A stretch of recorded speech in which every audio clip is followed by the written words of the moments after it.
Hi everybody, Mr. Machado here. Today we are going to be talking about reading comprehension. You already know that reading comprehension means to be able to understand what you're reading. And if you understand what you're reading, you are also able to answer questions about it.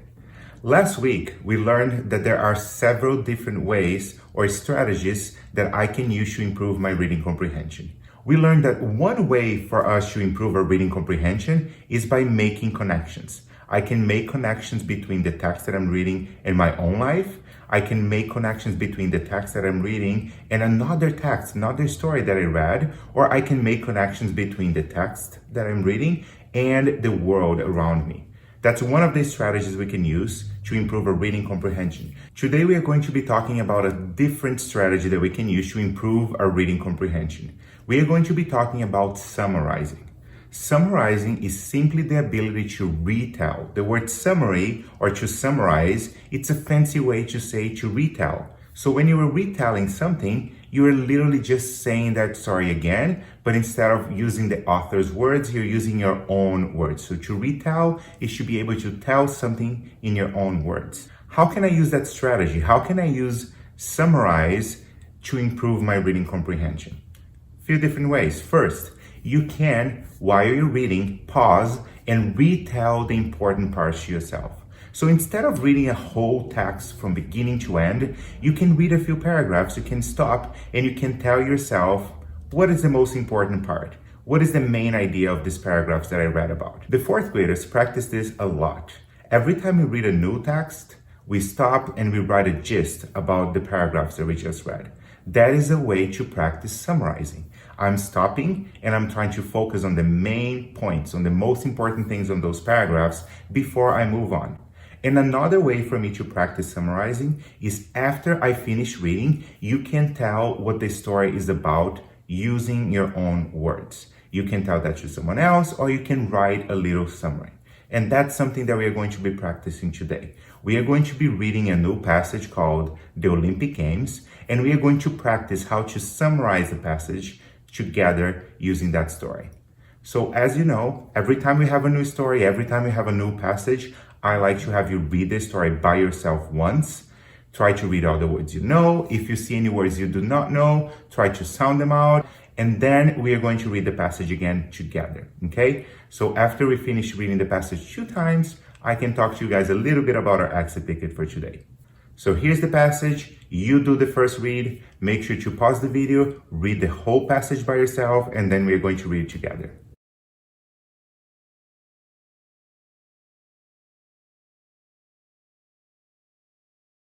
Great. Now that you finish reading the passage 1 time by yourself, your brain has a pretty good idea of what the story is about. Now I'm going to be doing the second time, and your job is to track along. Make sure that you are an active listener and you track along the words. Don't just close your eyes and listen to Mr. Machado. Make sure you're looking at every single one of the words, because if there is any word that you probably didn't know or you didn't know how to pronounce, you are going to learn that word right now, okay? Track along with me. The Olympic Games. Our whole family watched the Olympic Games last summer.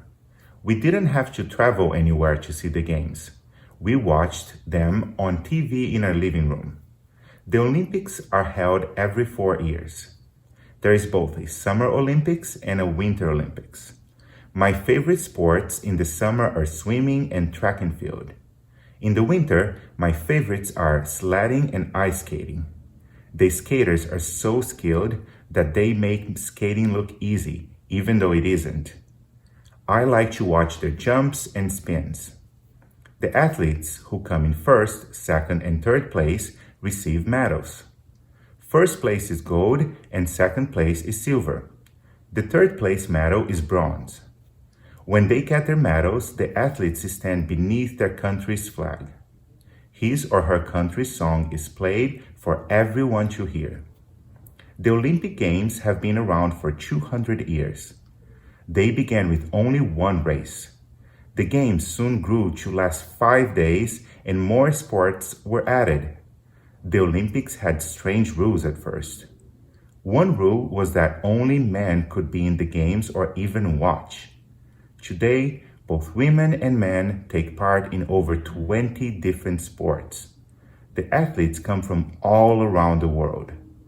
The games always open with a parade and the lighting of the Olympic flame from a burning torch.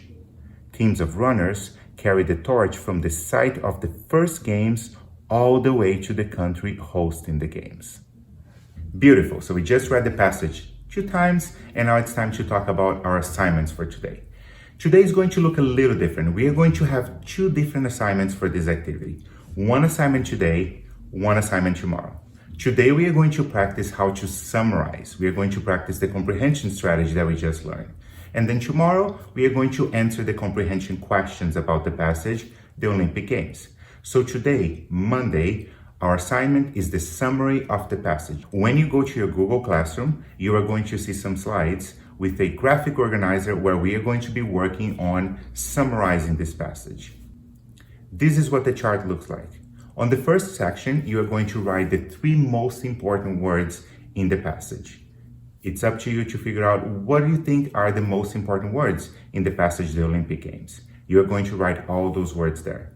On the second part, you are going to write 1 detail about each of those 3 words. So make sure to write a little sentence about each one of those words. And on the last part, finally, you are going to write a short summary of the passage in your own words. So it's very important that you're not copying the author's words. You're using your own words to write a short summary. If you need any help, you can look at the words you wrote and you can look at the details you wrote about those words. If you're still confused about how to fill in this graphic organizer, let's practice together right now. Let's pretend that we all read a common story that everybody knows. Let's pretend we all read The 3 Little Pigs. We all know the story. We know how the story goes. We know the characters. We don't need to waste our time practicing and reading the story again. We're just going to practice. Let's look at our graphic organizer. The first part, I have to come up with 3 important words from the passage, from the story.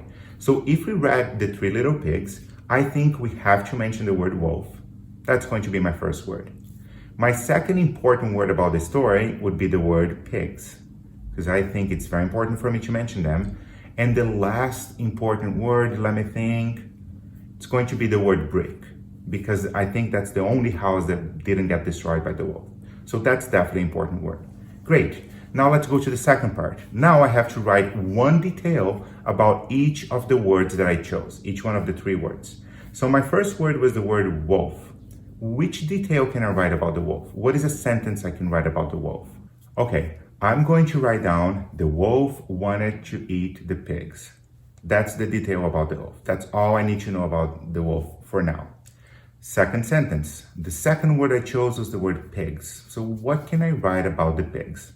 Well, I'm going to write the pigs built houses with different materials. I think that's an important detail for me to mention about the pigs. And now let's go to the last word. The last word I chose was the word brick, because I thought that was an important word. So let me write a detail about the word brick. One of the houses was made of bricks.